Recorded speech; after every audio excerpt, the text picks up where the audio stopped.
Hello students, ये आप लोगों का 2023 का जो पॉलिटेक्निक में क्वेश्चन पूछा गया था प्रीवियस ईयर का, उसी का सॉल्व क्वेश्चन है। क्वेश्चन आंसर है, सॉल्व किया हुआ है। तो चलिए देखते हैं। सबसे पहला क्वेश्चन क्या है, 1 ओम किसके बराबर है। तो सबसे पहले 1 ओम जो है किसके बराबर है अगर निकालना हो तो ओम के नियम से जो हम लोग फॉर्मूला जानते हैं, ओम के नियम से हम लोग पढ़े हैं V बराबर IR। चूंकि यहाँ 1 ओम बोल रहा है तो इसलिए हम लोग R का फॉर्मूला निकालेंगे तो V बाय I। तो V का होता है वोल्ट और I का होता है एम्पियर। ठीक है, तो हो जाएगा 1 वोल्ट बटे 1 एम्पियर। तो आपका आंसर हो जाएगा A नंबर। प्रतिरोधकता की ऐसा ही मात्रक, प्रतिरोधकता का ऐसा ही इकाई जो होता है वो ओम मीटर होता है।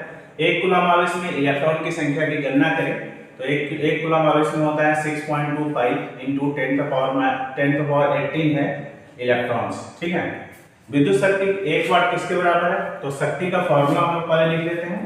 P बराबर होता है VI, तो V का होगा वोल्ट और I का होगा एम्पियर।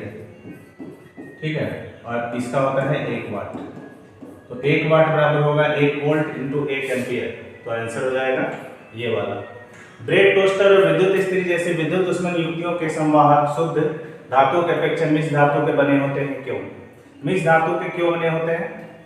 क्योंकि मिश्र धातुओं की प्रतिरोधकता निम्न होती है, मिश्र धातुओं की प्रतिरोधकता उच्च होती है और यह प्रतिरोधकता पर निर्भर नहीं करता। इसमें आंसर होगा बी नंबर।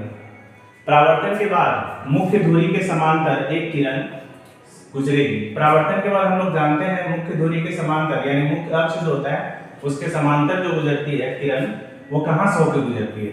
मुख्य फोकस से। यानी आप देखे होंगे 10th क्लास का ही फॉर्मूला ये सवाल है। तो जब ये मुख्य अक्ष है तो यहाँ जैसे ही गुजरता है तो हम लोग जानते हैं मुख्य फोकस से होकर गुजरता है। दो युक्तियां समांतर में दो विद्युत AB दो बिंदुओं A और B के बीच जुड़ी है।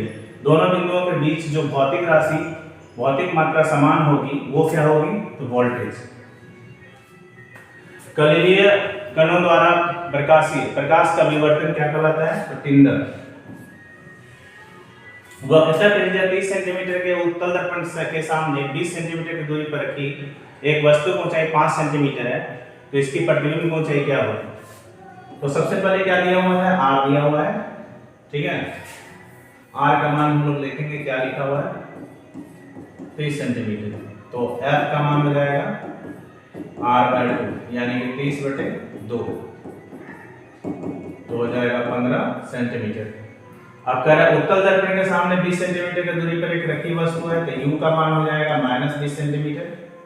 और उसके बाद है एक वस्तु की ऊंचाई है 5 सेंटीमीटर। वस्तु की ऊंचाई जो है वो H1 का मान है। वस्तु की ऊंचाई हम लोग O ले लेते हैं, ये 5 सेंटीमीटर है।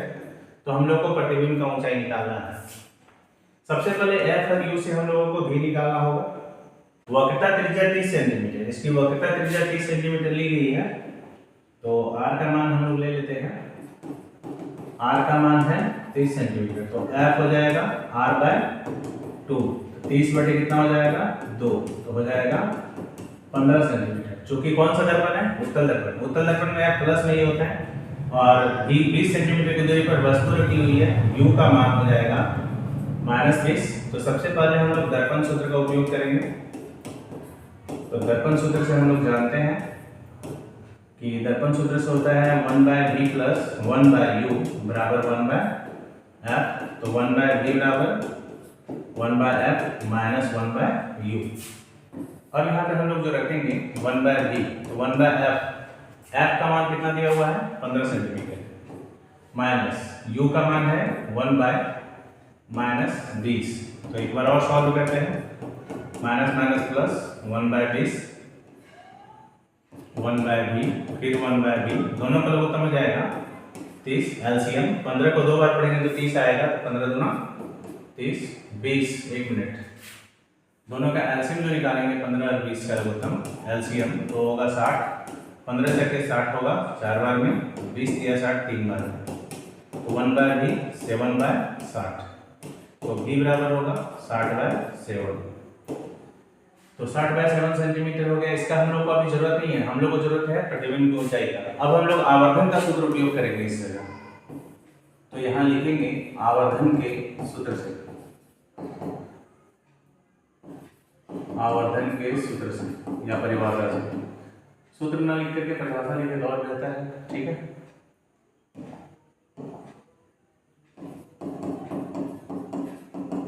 आवर्धन की परिभाषा से m बराबर माइनस v बाई यू बराबर h1 बाय h2। तो माइनस v का मान है कितना 60/7 और u का मान है माइनस 20 बराबर h1 का मान है h1 हम लोगों को निकालना है, मतलब उसमें क्या है प्रतिबिंब को चाहिए निकालना है। और h2 का मान दिया हुआ है देखा सेंटीमीटर है 5 सेंटीमीटर, माइनस माइनस प्लस 20 दिया 60, तो यहाँ हो जाएगा 7 h1 बराबर 5 दिया 15, तो h1 बराबर 15/7। तो हम लोग यहाँ लिखेंगे, अगर भाग देकर के इसको निकालते हैं तो 7 गुना 14 बचता है 1.0, 7 एकड़ 7 3 7 28 2.14 सेंटीमीटर प्रतिबिंब को चाहिए। तो आपका आंसर हो जाता है बी नंबर, ठीक है। क्वेश्चन में वाहनों में लगाए गए पश्च दृष्टि दर्पण द्वारा उत्पन्न आवर्धन क्या है। तो उसके लिए आवर्धन का हम लोग फॉर्मूला पढ़े हैं, m बराबर होता है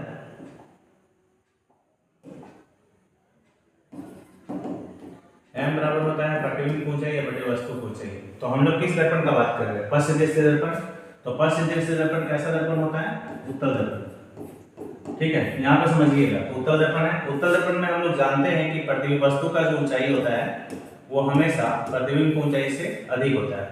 तो यानी कि प्रतिबिंब की ऊंचाई हमेशा क्या होगा, कम होगा और वो का मान ज्यादा होगा। तो यानी कि भाग देंगे तो 0 पॉइंट कुछ आंसर आएगा, जब भी आएगा 0 के बाद पॉइंट देकर कुछ आंसर आएगा, यानी 1 से हमेशा क्या होगा, कम होगा।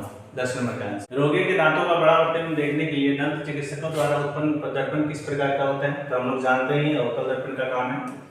उसके बाद एक विद्यार्थी एक उत्तल लेंस का प्रयोग करते हुए एक वस्तु प्रयोग करता है, वह लेंस के सामने 60 सेंटीमीटर की दूरी पर वस्तु को रखता है और पाता है कि इस प्रकार बना प्रतिबिंब लेंस के पीछे 30 सेंटीमीटर की दूरी पर बनता है। तो लेंस की क्षमता क्या होगी, पहले यहाँ पे रखता कहाँ पे है 60 सेंटीमीटर की दूरी पर, बनता कहाँ पे 30 सेंटीमीटर की दूरी पर पीछे बनता है, ठीक है। तो 60 सेंटीमीटर की दूरी पर वस्तु रखा है तो u का मान हो जाएगा 60 सेंटीमीटर माइनस 60 सेंटीमीटर और दर्पण के पीछे प्रतिबिंब बना है कितनी दूरी पर 30 सेंटीमीटर। तो आवर्धन का फॉर्मूला होता है माइनस v बाई यू। तो माइनस v का मान 30 और u का मान माइनस 60, माइनस माइनस प्लस 30 गुना तो 1/2 डायमीटर होगा, यानी कि 0.5 डायमीटर आंसर होगा ई नंबर। तरल ताल वास्तविक से कम गहरा दिखाई देता है, इसके लिए निम्नलिखित में कौन सी परिघटना उत्तरदायी है। तो हम लोग जानते हैं प्रकाश का अपवर्तन, जब एक प्रिज्म से श्वेत प्रकाश प्रसारित होता है तो कौन सा रंग ज्यादा अपवर्तित होता है, ये भी हम लोग जानते हैं, बैगनी। अगर इसको आप याद रखना चाहते हैं तो कैसे याद रखेंगे, एक फॉर्मूला है, उस फॉर्मूला से हम लोग इसको याद रख सकते हैं। हम लोग जानते हैं कि सभी रंगों का सूत्र होता है V V और GY/OR। तो इसमें जो बैगनी होता है और ये रेड होता है, बैगनी सबसे अधिक अपवर्तित होता है और रेड सबसे कम। तो बैगनी के लिए हम लोग लिखेंगे, प्रकाश का यहाँ पे क्वेश्चन है कि जब एक प्रिज्म से श्वेत प्रकाश प्रसारित होता है तो कौन सा रंग ज्यादा अपवर्तित होता है, तो आंसर देना है बैगनी, क्योंकि बैगनी सबसे ज्यादा मुड़ता है। एक चालक तार पर दो बिंदुओं के बीच 2 कूलम आवेश को गतिमान करने के लिए 14 जूल कार्य करना पड़ता है। दो बिंदुओं के बीच विभवांतर क्या होगा, देखिए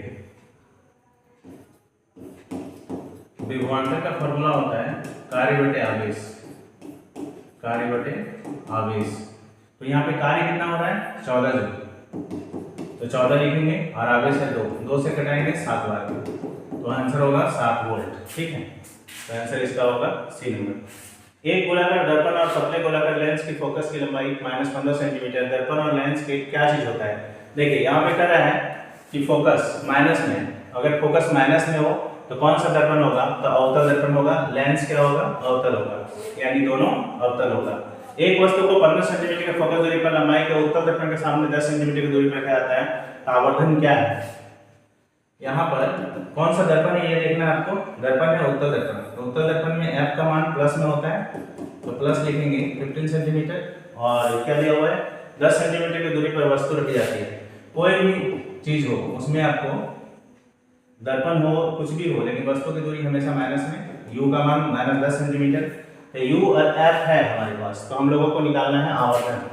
तो हम लोग v निकाल लेंगे सबसे पहले फॉर्मूला से, ठीक है। v निकालते हैं फॉर्मूला से। क्या क्या दिया हुआ है, 15 सेंटीमीटर फोकस दूरी है, u का मान 10 सेंटीमीटर, u का मान -10 सेंटीमीटर और f का मान 15 सेंटीमीटर। तो हम लोग यहाँ निकालेंगे दर्पण सूत्र से। दर्पण सूत्र से होता है 1/v प्लस 1/u बराबर 1/f। तो इससे v निकाल लेंगे हम लोग, 1/f माइनस 1/u। तो 1/v, f का मान है 15 माइनस u का मान है -10। तो 1/v बराबर 1/15 माइनस माइनस प्लस बाय 10। तो दोनों का एलसीएम हो जाएगा 30, 15 दूना 30, 10 तिया 30, तो हो जाएगा 5/30, 5 6 30, यानी कि v बराबर हो जाएगा 6 सेंटीमीटर, v का मान। अब हम लोग को निकालना क्या है, हम लोगों को निकालना आवर्धन। आवर्धन m बराबर होगा -v/u माइनस v का मान, v का मान होगा 6, u का मान होगा -10 माइनस माइनस बेटा, तो 2 तिया 6, 2 पंचे 10। तो या आप यहाँ पे लिख सकते थे, डायरेक्ट भी लिख सकते थे, -6 -10 माइनस माइनस प्लस होगा 0.6 डायप्टर, ठीक है। तो आंसर देख लेते हैं इसका क्या है, हाँ 0.6 डायप्टर। उसके बाद देखिए अगला क्वेश्चन क्या है, यदि प्रतिरोध R और N प्रतिरोधकों के समांतर क्रम संयोजन में जोड़ा जाता है तो उनका समतुल्य प्रतिरोध क्या होगा। तो समतुल्य प्रतिरोध के लिए जो फॉर्मूला होता है वो देखिए क्या होता है, समांतर क्रम में होता है 1/Rp बराबर 1/R1 1/R2 1/R3। तो हम लोग देख रहे हैं कि ये कहाँ तक जाता है, n टर्म तक जाएगा। तो इतना बार अगर हम लोग ले तो 1/Rp का फॉर्मूला होगा n बाय नंबर जाएगा Rn तक जाएगा, यानी कि n/R होगा, क्योंकि सारा सामान एक समान प्रतिरोध है। तो इसलिए हम लोग अगर Rp निकालेंगे तो R बाय हो जाएगा n, ये सूत्र होगा। तो यहाँ हम लोग देखते हैं क्या है, 1/R R/n, आंसर होगा यही वाला, ठीक है। 18 नंबर। 19 में क्या है, 19 में एक इलेक्ट्रॉन एक चुंबकीय क्षेत्र में लंबवत प्रविष्ट होता है, जैसा कि चित्र में दिखाया गया है। इलेक्ट्रॉन पर लगने वाला बल की दिशा क्या होगी, तो इसका तो आपको दक्षिणावर्त नियम पढ़े हुए हैं फ्लेमिंग का, उसी से होगा।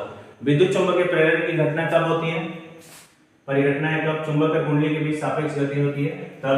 एक समतल दर्पण द्वारा बना प्रतिबिंब सदैव कैसा होता है, समतल दर्पण द्वारा हमेशा प्रतिबिंब आभासी और सीधा होता है। एक दिए हुए माध्यम के युग्म के लिए आपतन कोण की ज्या और अपवर्तन कोण की ज्या का अनुपात सदैव स्थिर होता है। इस नियम को हम लोग बोलते हैं स्नेल का नियम। उसके बाद निम्नलिखित में किसका अपवर्तनांक अधिक होगा, बर्फ का, कार्बन, मानिक, हीरा, आंसर होगा हीरा।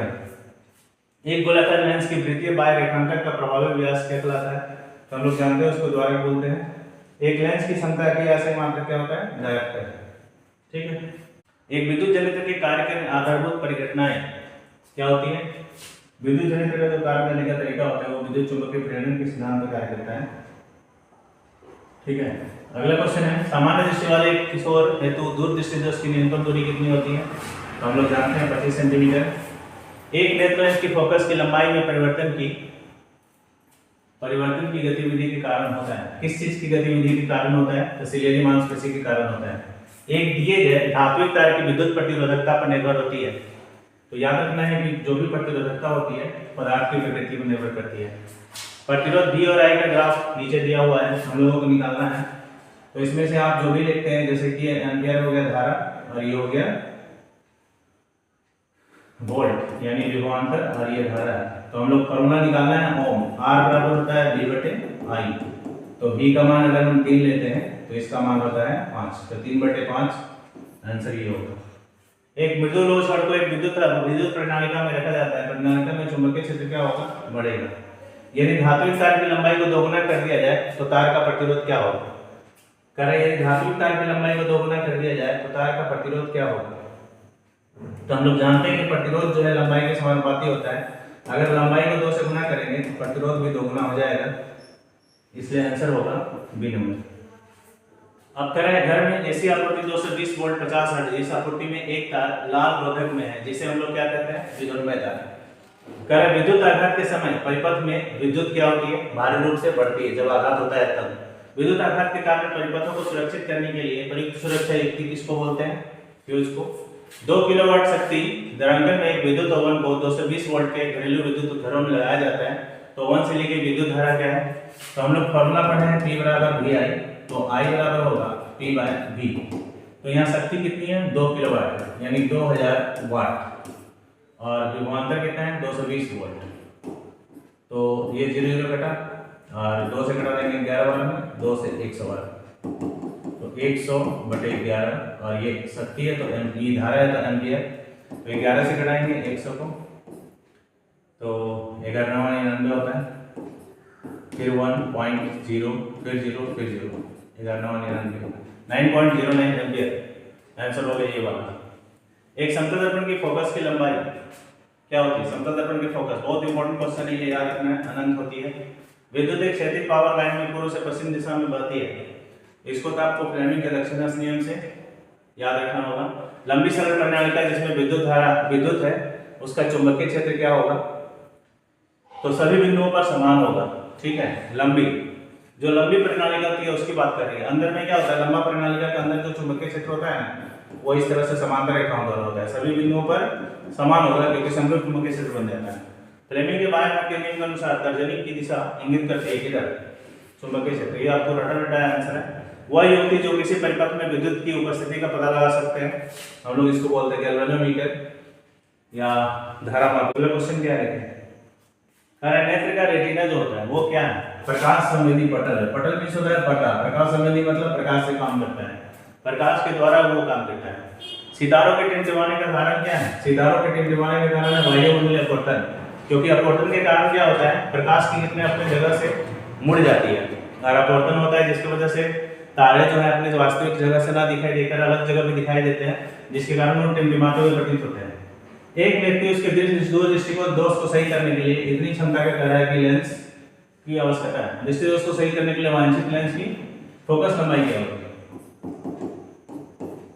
तो इसका फॉर्मूला होता है इतना, तो -5.5, यानी -5.5 है, पॉइंट हटा देंगे तो हो जाएगा 10, 5 से घटा देंगे 11, 5 दूना 10, -2/11, ये आपका हो गया मीटर में, और इसको अगर सेंटीमीटर में बदलेंगे तो हो जाएगा -2/11 गुना हो जाएगा 100, यानी -200/11। अगर हम भाग दें तो 11 का 11 बचता है कितना, 9, 11 88, फिर 18 दशमलव कितना है, 0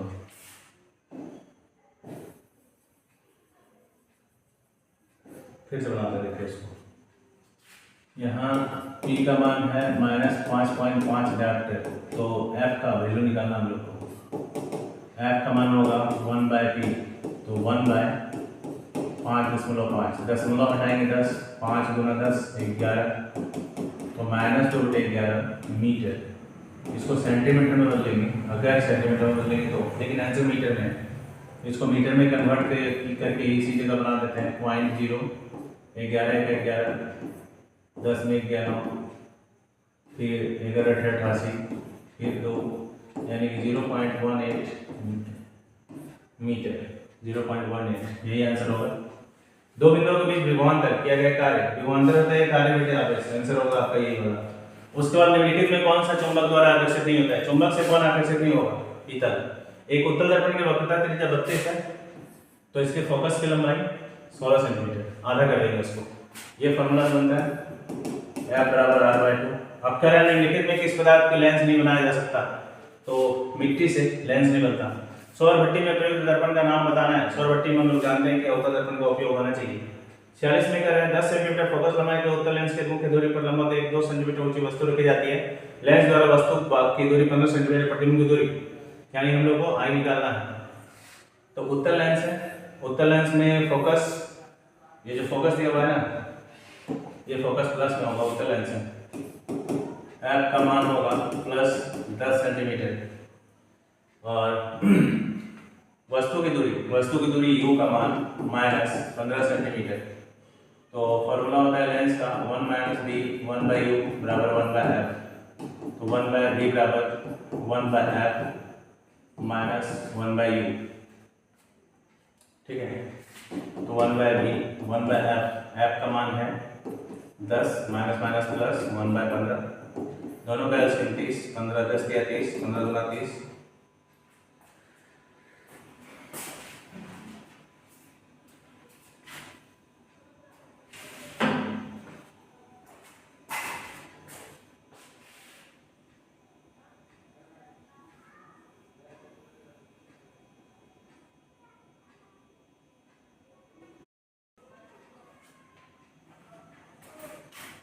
क्वेश्चन नंबर 46, क्वेश्चन नंबर 40 में कह रहा है 10 सेंटीमीटर फोकस दूरी, फोकस दूरी कह रहा है उत्तल लेंस, यहाँ पे लेंस दिया हुआ है, तो लेंस का फोकस दूरी जो होता है उत्तल लेंस का वो f प्लस में होता है। f का मान हो गया प्लस 10 सेंटीमीटर और लंबवत 2 सेंटीमीटर ऊंची है, यानी वस्तु की ऊंचाई बता रहा है और प्रतिबिंब की दूरी निकालना है। ऊंची वस्तु पर रखी जाती है, लेंस से वस्तु की दूरी दिया है, वस्तु की दूरी 15 सेंटीमीटर, प्रतिबिंब की दूरी यानी v निकालना हम लोग को। तो u का मान है माइनस 15 सेंटीमीटर। तो लेंस का फॉर्मूला होता है 1 by V minus 1 by U बराबर 1 बाई एफ। यहाँ हम लोगों को 1 बाई बी निकालना है, तो 1 by F plus 1 by you. तो 1 बाई एफ, एफ का मान है 10 प्लस यू का मान माइनस 15, तो 1 बाई 10 माइनस दे देते हैं 1 बाई 15, दोनों का लघुत्तम हो जाएगा 30, 10 दिया 30 माइनस 2 1 बाई 30, तो एफ का मान हो जाएगा 30 सेंटीमीटर आंसर।